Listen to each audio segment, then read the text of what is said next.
My name is Anna. I want to tell you my story. It is a sad story, but it is true.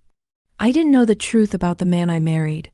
If I had known, I would not have married him. At first, he seemed like the perfect man. But later, I found out he was very different. Let me tell you everything from the beginning. I have always loved books. My favorite place in the city is a small, quiet bookshop called The Happy Page. One sunny Tuesday afternoon, I was there. I was looking for a new novel to read. The bookshop was quiet. There was only one other person there. A man. He was tall with kind brown eyes. He was looking at the history books. I needed a book from the top shelf. I am not very tall, so I could not reach it. I tried, but it was too high. "Can I help you?" a friendly voice said. I turned around. It was the man with the brown eyes. He was smiling. "Oh yes, please," I said. "That blue book, please." He took the book from the shelf and gave it to me. "This is a good one," he said. "I read it last month." "Thank you," I said. I felt a little shy. "My name is David," he said. "I'm Anna," I replied. We started talking about books. We talked for a long time. He was easy to talk to. He was polite and interesting. He told me he was a writer. He wrote articles for a magazine. I thought that was a wonderful job. "It was very nice to meet you, Anna," he said finally. Can I see you again? Would you like to have coffee with me tomorrow?" My heart felt happy. "Yes," I said. "I would like that." The next day we had coffee. We talked for 2 hours. He asked me many questions about my life. I told him I was a primary school teacher.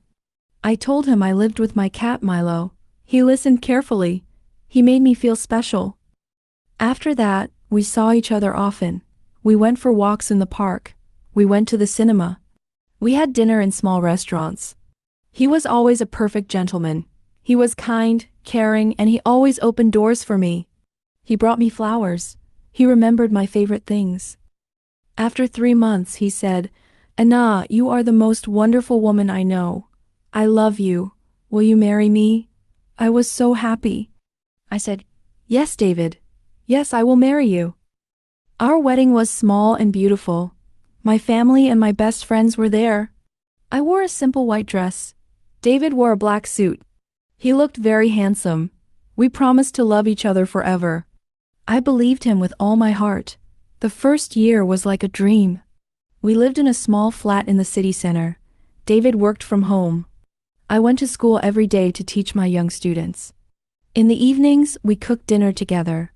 We watched films. We talked about our future. We wanted to buy a house. We wanted to have children. I felt like the luckiest woman in the world. One evening, David was working on his computer. His phone rang. He looked at it and his face changed. He did not answer it. "Who was that?" I asked. "Oh, no one," he said quickly. "Just work." He stood up and went into the bedroom to take the call. I thought it was a little strange, but I did not ask more questions. I trusted him. A few weeks later, we were in a supermarket. We were buying food for the week. A woman saw David and waved. "Michael," she called. David turned around. He saw the woman and looked nervous. He did not wave back. He quickly turned away and started looking at some tins of soup. "David, I think that woman is calling you," I said. "No, she isn't. She has the wrong person. My name is David, not Michael." "Oh," I said. It was strange, but I forgot about it. Sometimes, David went on short trips for his work. He said he needed to interview people in other towns. He always came back after 1 or 2 days. I missed him when he was away, but I understood. Work was important. One day, David went on a work trip to a city about 100 kilometers away. He said he would be back the next evening. That night, I decided to clean the flat. I wanted to surprise David. I started in the bedroom. I moved the bed to clean under it. Under the bed, I found a small box. I had never seen this box before. It was old and brown. I opened it. Inside the box, I found a passport. I opened it. It was David's photo, but the name was different. The name was Michael Green, My heart started to beat fast. Why did David have a passport with a different name? I also found some letters and photos. The photos were of David with another woman. In one photo, they were holding hands. In another, they were kissing. They looked very happy. My hands began to shake. I read one of the letters. It was from the woman. It said, "My dearest Michael, I miss you so much. The children ask about you every day. When will you come home to us? We need you. All my love, Sarah." Children? Home to us? I felt sick. I sat on the floor. I could not believe it. My husband, David, was not David. His real name was Michael. He had another wife and children. I cried all night. I did not sleep. The next evening, David came home. He was smiling. "Hello, my love, I missed you." I did not smile. I showed him the box. "Who is Michael Green?" I asked. My voice was quiet. His face went white. He did not speak for a long time. "Anna, I can explain," he said finally. "Explain," I shouted. I was crying now. "You have another wife? Another family? Your name is not even David?" He sat down. He looked at the floor. "My name is Michael Green," he said. "I am married to Sarah. We have 2 children. They live in Milford, the town I visit for work." "Why?" I cried. "Why did you marry me? My life with Sarah is difficult," he said. "We argue a lot. I met you and you were so kind and happy. I wanted a new life, a happy life, with you." "So you lied about everything?" I said. "Your name? Your job? Your whole life?" "I am sorry, Anna," he said. He tried to hold my hand, but I moved away. "Sorry is not enough," I shouted. "You destroyed my life. I thought you loved me. I do love you." He said. "No," I said. "You don't lie to someone you love. You need to leave now." He looked sad, but he packed a bag and left the flat. I was alone. I felt broken. Everything was a lie. The man I loved did not exist.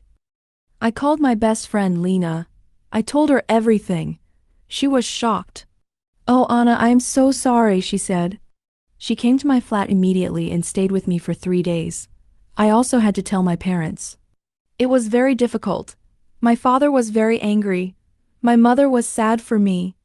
They said, "Come and stay with us, Anna." But I did not want to leave my flat. It was my home.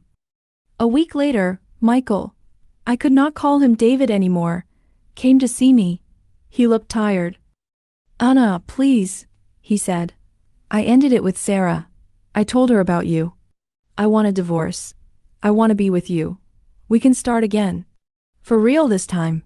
I looked at him. I felt nothing. No love, no hate, just emptiness. "No, Michael," I said. "We cannot start again. The trust is broken. I can never believe you again. Please, do not contact me again." He was sad, but he left. It was very hard, but I started a new life. I asked for a divorce. It was a long process, but finally I was free. I decided I needed a big change. I could not stay in the same city with all the sad memories. I saw an advertisement for English teachers in Spain. I applied for the job and I got it. I told my family and friends. They were sad I was leaving, but they understood. "It is for the best," my mother said. "You need to be happy." Now I live in a small city in Spain. I teach English to children.